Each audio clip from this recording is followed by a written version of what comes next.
it was really a premier Black event at Basel.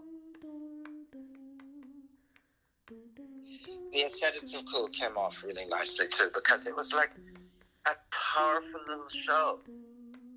Doba's piece, which was the centerpiece, was a sort of a carnival piece. It was women kind of dancing in the street, but the colors were so bright and powerful. You could actually see them dancing.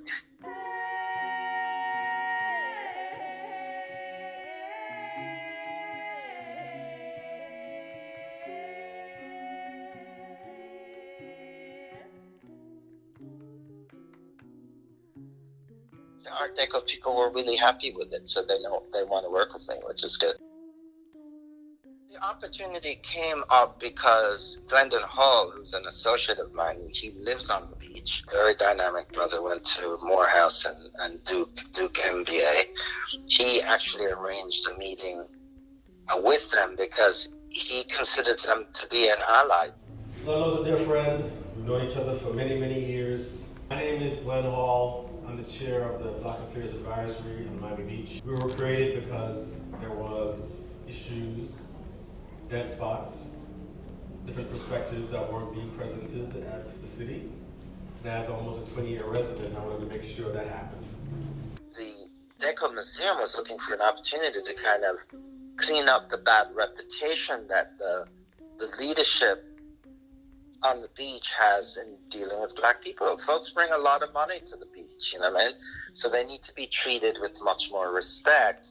So this event is one of the results of those things. Quite frankly, a lot of you here, your presence here is an act of resistance. There are many people who live on Miami Beach who don't want you to be here, quite frankly. That's not 60s, that's now, right? That's now. I live with these people. Don't follow the narrative. Even if you feel that you're not welcome, still come. Still come. Still come, because your presence is needed. This is a good opportunity for them to bring a Black event that's never been done at the Art Deco Museum.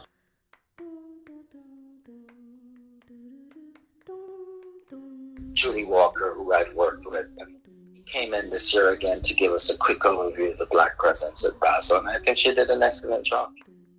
The Prism Art Fair started 10 years ago. It is a wonderful art fair that highlights Black artists. I congratulate the founder of the fair, who has really worked hard to turn it into just a powerhouse of a fair. Prism is necessary. You know, I'm in full support of her doing her thing. I think it's really good, and it's necessary, because at the end of the day, art and culture is really, really critical to Black liberation and to Black empowerment and to Black Renaissance. So I fully support what she's doing. Happy to have more people promoting the arts. It's nice to see that young people are taking that up to move it forward.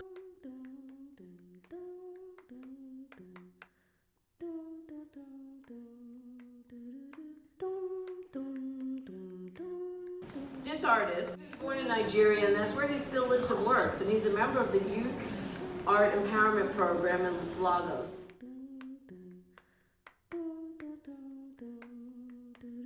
Paintings are abstract in how he alters human forms into abstract arrangements. He uses geometrical shapes to illustrate most of his paintings, along with different vibrant colors. Everything about it is just so gorgeous. In an article he said, "My intention is to make art that awakens the soul and moves the viewers to connect with the world and beyond man's thoughts." At the Untitled Art Fair, which is always the first to open on Monday, this painter is Patricia Renee Thomas. Painting is called Smart Shopper. She's born and raised in Philly, where she still lives and works. And what immediately drew me to this work was the words or the letters that you see here on the shopping cart, Tops.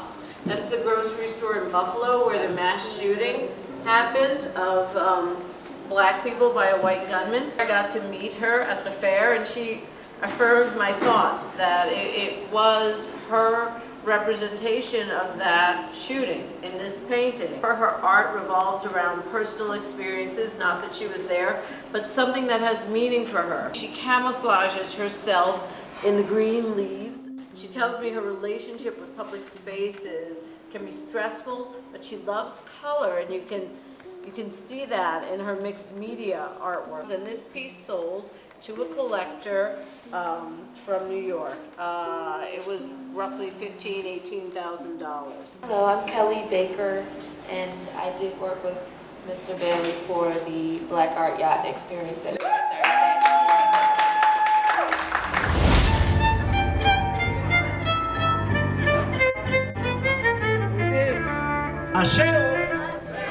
That Basel's become the most important commercial art fair in the world. So now I want to introduce the artist whose work, Le Bon Voyage, is here on the first floor, the 4 beautiful portraits.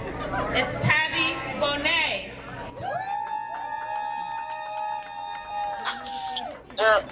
It's extremely creative, and as you know, he was really shooting a tribe out of Ethiopia that's known for their creative fashion and their creative presentation of self.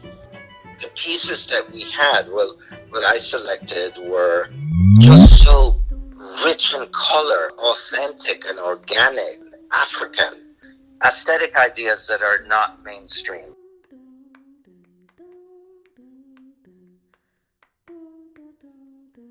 I just wanted to show the beauty of our people. So art for me is life. Heritage education, arts legacy. Look at the acronym. Heritage education, arts legacy. I know some of you are catching it. It's very healing. Art is very healing. Whether it's these sculpted pieces, because I keep telling, she keeps staying by me. This particular one by Brother Basel just keeps staying by me. It's like everywhere I go, and I think this is the one I kept looking at in the yacht, yes? They're sensual. To be able to have this type of artwork and craftsmanship that brings to life the essence of womanhood, that's another element of arts. It's very healing and very engaging. I had the honor and privilege of being the inaugural director of the Virgin Islands Caribbean Cultural Center at the University of the Virgin Islands for almost 10 years. And in that time, it allowed for me to look and see how contemporary African diaspora art, specifically to the Caribbean, is really manifested. Go to any Caribbean island. Once you go to the market to get food, and then you go and see who's playing dominoes, you're gonna see an artist painting, creating something, doing sculpture, making handicrafts, weaving, whatever. You're gonna see that. You're gonna see Perkins sewing, creating textiles, and that's something that makes the whole experience of Caribbean arts part of this African diasporan experience, yeah? So part of my work is to be able to show little snippets of how that manifests throughout our region and to be able to share that around the globe. It's not only Miami that doesn't have this inclusivity of African artists. This is a global situation. And some of the baddest artists are coming out of this very original African experience. I'm very interested in us being able to share what are we seeing that invokes that vibration of liberty, life, harmony, unity. And I'm going to use this phrase. We say chats for life, and we speak of it as culture, healing, arts, technology, and spirituality for life, inspiration, freedom, and education. So it would be really ideal for us to be able to use the arts to incorporate cultural heritage arts, to incorporate this contemporary African diaspora piece in a format that allows for us to live.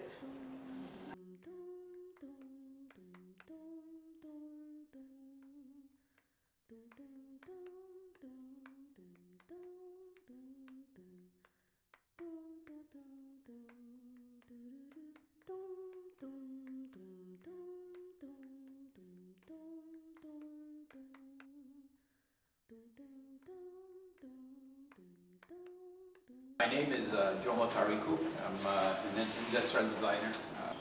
I specifically focus on creating African-inspired furniture design. A few years ago, I was approached by Melanie Barnett, the founder of the Black Artists and Designers Guild, about starting a guild for us and to shake up the industry. Until then, it's been an extremely slow progress for me, and I took up that opportunity to join the guild, started work a lot behind the scene, and that push to change the industry is what got me here. So I would encourage any artists, creatives, always make sure that you work with each other, you collaborate, and you lift each other up.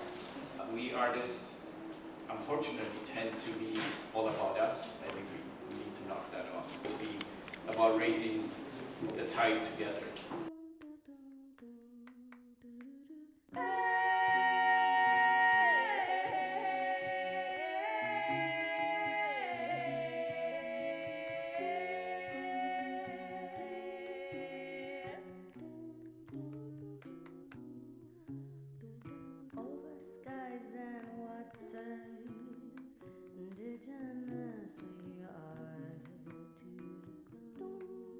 I do have a question for Ms. Cooper about valuation, especially for artists who we don't see with the auction history. How do you value art? So I'm going to try to be brief and answer that. Obviously, that's a whole semester of content and then some. Initial, question I'd ask of anybody that wants valuation is for what purpose? What is an appraisal? An opinion of value. So if you appraise the same piece I appraise, will we get to the same place? Probably not. But we're going to want to have comparables that we can stand behind to justify why we made the decision. I want to say something about digital art.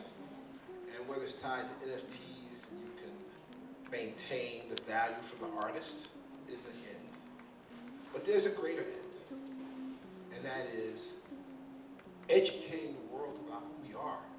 So there will be art that's digital that will not be protected, but it will still have a tremendous value in educating the world about the value of our people. And I'll leave you with this last statement. In 1933, there was a book written by G. Carwitz called The Miseducation of the Negro. You would think it was written today, but one of the things he said was this: every great culture has control their art. We don't control ours, we don't distribute it. So however we distribute it, digitally or not, will improve the life of our people.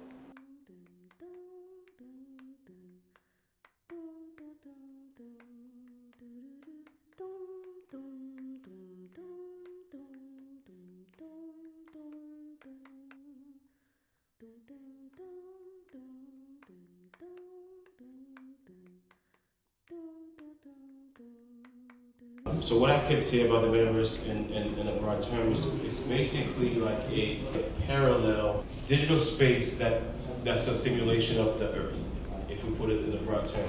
So we're actually transitioning to a space where it's going to be between you and I without the middleman.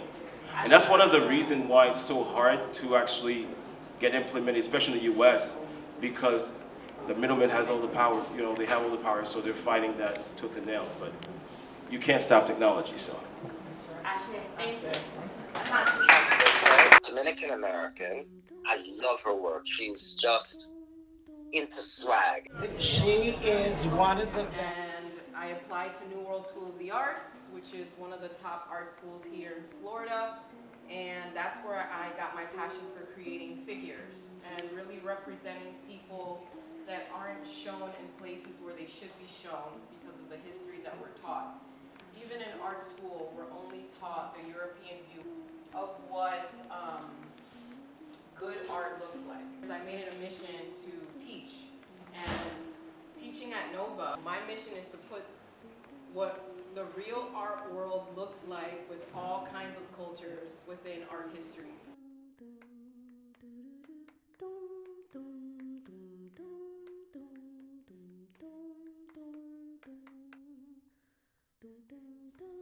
Amin, sunny day from childhood. And we even got a chance to hear from him. They're thinking rise across the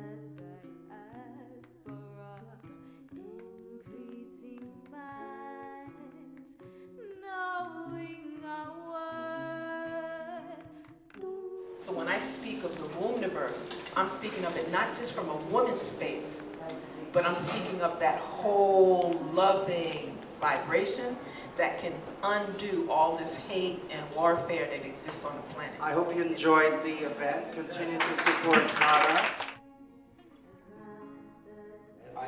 I'm into right now, my focus is on Black Renaissance, right?